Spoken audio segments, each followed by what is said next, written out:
चलिए अपना next topic देखते हैं, जो कि क्या है हमारा वर्ग संघर्ष का समकालीन संदर्भ। यानी वर्तमान समय में जो कि वर्ग संघर्ष का जो मार्क्स का सिद्धांत है वो कैसे जो कि महत्वपूर्ण है या नहीं है, इस बात का जो कि यहाँ पे हम विश्लेषण करेंगे। ठीक है। अच्छा, एक और इम्पॉर्टेंट बात मैं आपको बता दूं कि हाँ, कल से हमने जो कि देखो सोशियोलॉजी क्वेश्चन आंसर के लिए जो कि एक अपना बैच 1 स्टार्ट किया है। ठीक है, बैच 1 स्टार्ट किया जिसमें 20 स्टूडेंट जो कि रजिस्टर्ड हो गए। उससे ज़्यादा अगर स्टूडेंट आते हैं तो बैच 2 बनेगा। यहाँ पे क्या होगा, यहाँ पे देखो आपको डेली 2 क्वेश्चन दिए जाएंगे जिसका आंसर लिख के आपको हमको भेजना है व्हाट्सअप नंबर पे। आप जब आंसर भेजोगे तो उसका हम लोग जो कि मूल्यांकन करेंगे कि आपके आंसर में क्या कमियां हैं, किस तरह से इसको और अच्छा आंसर लिखा जा सकता है। तो एक तरह से कह लो जैसे टेस्ट सीरीज होता है ना, कुछ उसी तरह का है आपका सोशियोलॉजी ऑप्शनल का, जो कि पूरी तरह से हिंदी मीडियम के लिए है।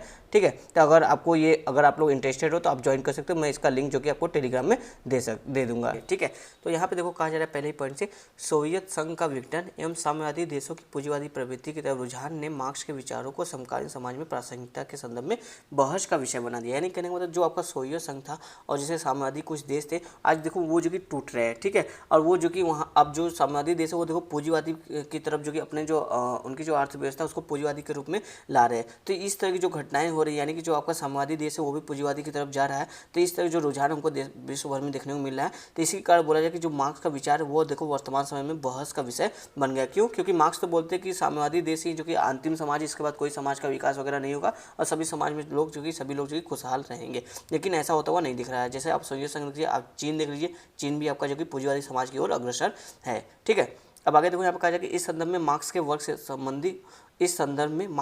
संघर्ष संबंधी विचारों के वर्तमान समाज में परीक्षणोपरांत निम्न पक्ष दृष्टिगत होते हैं। यानी कि आपका जो मार्क्स का सिद्धांत है उसको देखो निम्न आधार पे हम लोग देख सकते हैं, उसका परीक्षण कर सकते हैं।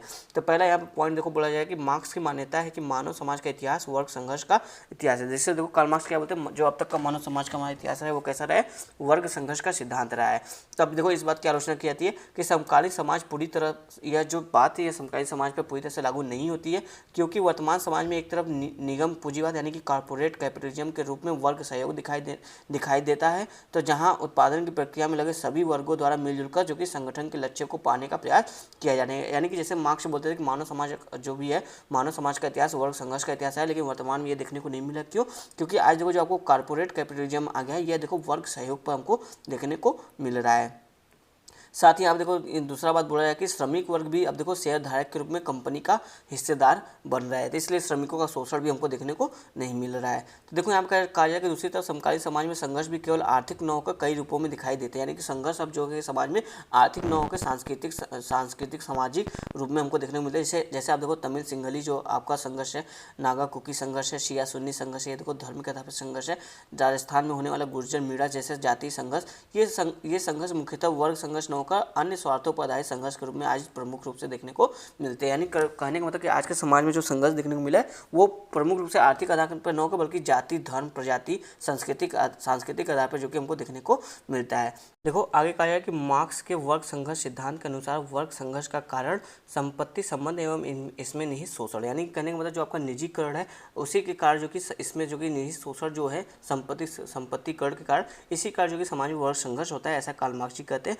जबकि समकालीन समाजों में संघर्ष के कारणों में सत्ता संबंध प्रमुख, यानी कि जो आज जो वर्तमान समय में जो संघर्ष का प्रमुख कारण देखने को मिलता है वो अर्थव्यवस्था नहीं देखने को मिलता है, बल्कि क्या देखने को मिलता है, सत्ता संबंध जो कि प्रमुख रूप से संघर्ष का कारण देखने को मिलता है। देखो कैसे यहाँ बताया जा रहा है, जिसे देखो यहाँ बोला जाए कि जिसका स्रोत आय, संपत्ति, राजनीतिक शक्ति, सामाजिक शक्ति आदि हो सकते हैं। यानी कि सत्ता संबंध किस आधार पे, इनकम के आधार पे जो कि अधिक से अधिक लोग पावर में आना चाहते हैं, पॉलिटिक्स में जाना चाहते हैं। जैसे आज देखो बहुत से उद्योगपति जो कि पॉलिटिक्स में राज्यसभा की सीट वगैरह में रह भी चुके हैं और जाने की कोशिश करते हैं। संपत्ति के आधार पर, राजनीतिक शक्ति के आधार पर जो कि सत्ता संबंध के आधार पर, राजनीतिक शक्ति के आधार पर जो कि वर्ग संघर्ष देखने को मिलता है, सामाजिक शक्ति को प्राप्त करने के लिए जो कि वर्ग संघर्ष देखने को मिलता है। फिर आगे देखो बोला जाए कि मैक्स हॉर्खीमेर का मानना है कि मार्क्स द्वारा शोषण या मुक्ति को केवल आर्थिक तत्वों के आधार पर देखना उचित नहीं है, क्योंकि सामाजिक संबंधों में धर्म, जाति, प्रजाति एवं अन्य आधारों पर भी शोषण विद्यमान है। तो ये नाम आप याद रखिएगा, मैक्स हॉर्खीमेर, इनको जरूर नोट करिएगा। फिर आगे देखो यहाँ पे कहा जा रहा है कि मार्क्स की यह मान्यता कि वर्ग संघर्ष सामाजिक परिवर्तन की प्रेरक शक्ति है।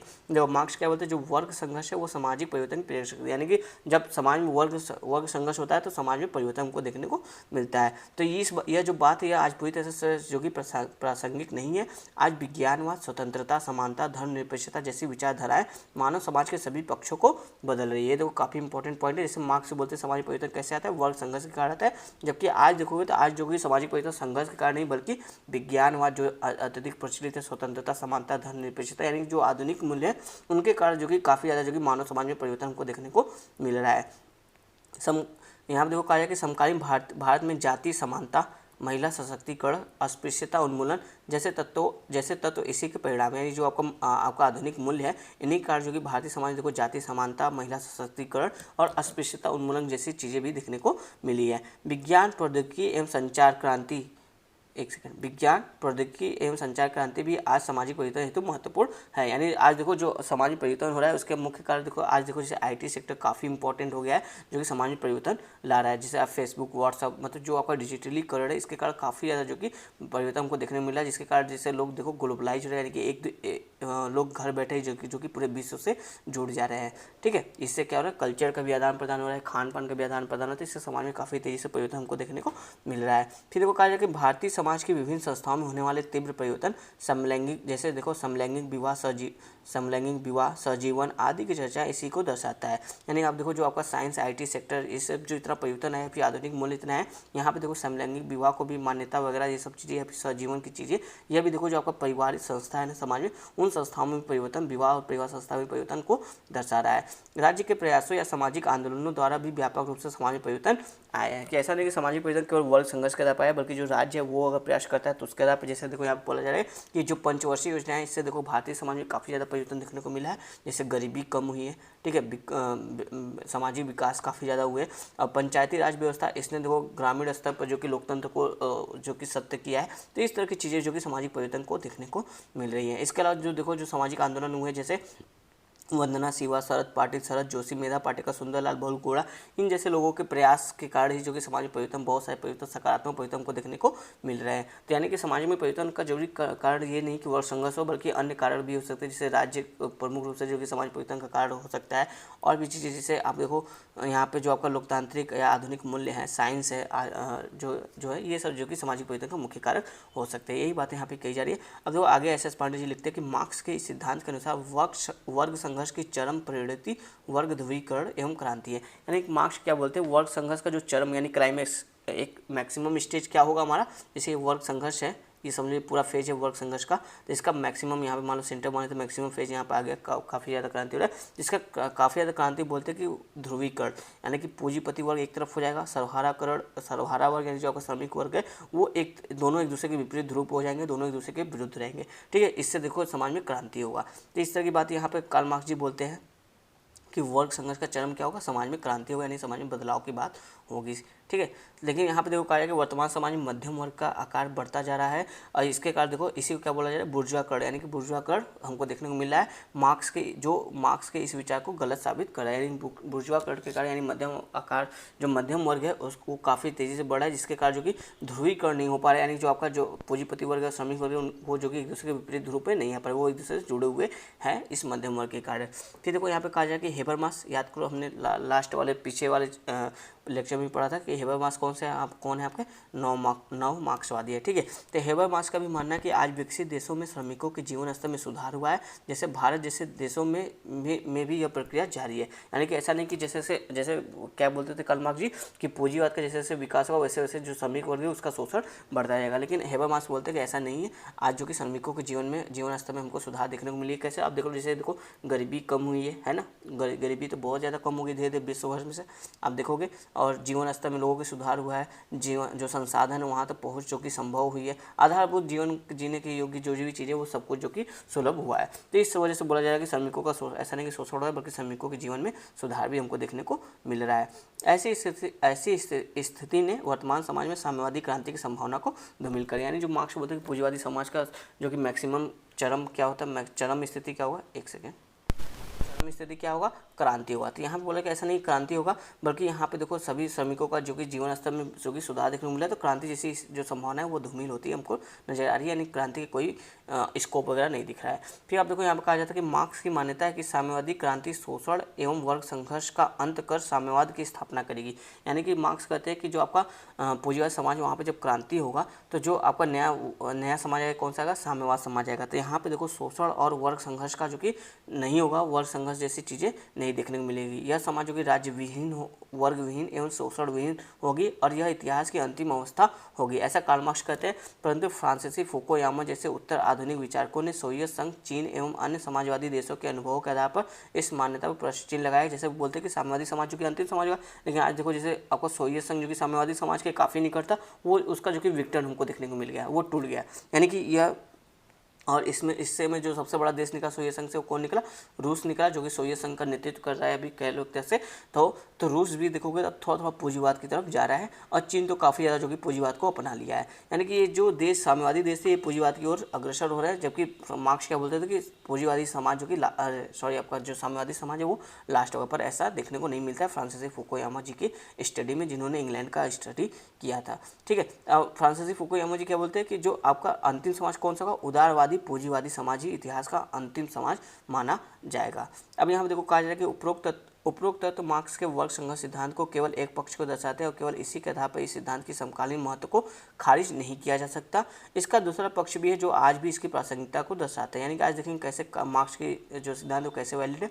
जैसे देखो यहाँ बोला जाए कि आज भी असमानता एवं शोषण की स्थिति समाज का प्रमुख लक्षण बनी हुई है। जैसे यूरोपीय, लैटिन अमेरिकी, अफ्रीकी समाजों में, जैसे खासकर क्यूबा, वेनेजुएला, चिली में देखोगे तो आज आर्थिक विषमता के विरुद्ध संघर्षों में वृद्धि देखने को मिलेगी। हाँ, अब खासकर आप वेनेजुएला का एग्जांपल देखो तो वेनेजुएला में जैसे देखो कि जो नोटों की गड्डियाँ है उनको रद्दी के भाव में बेची जा रही थी।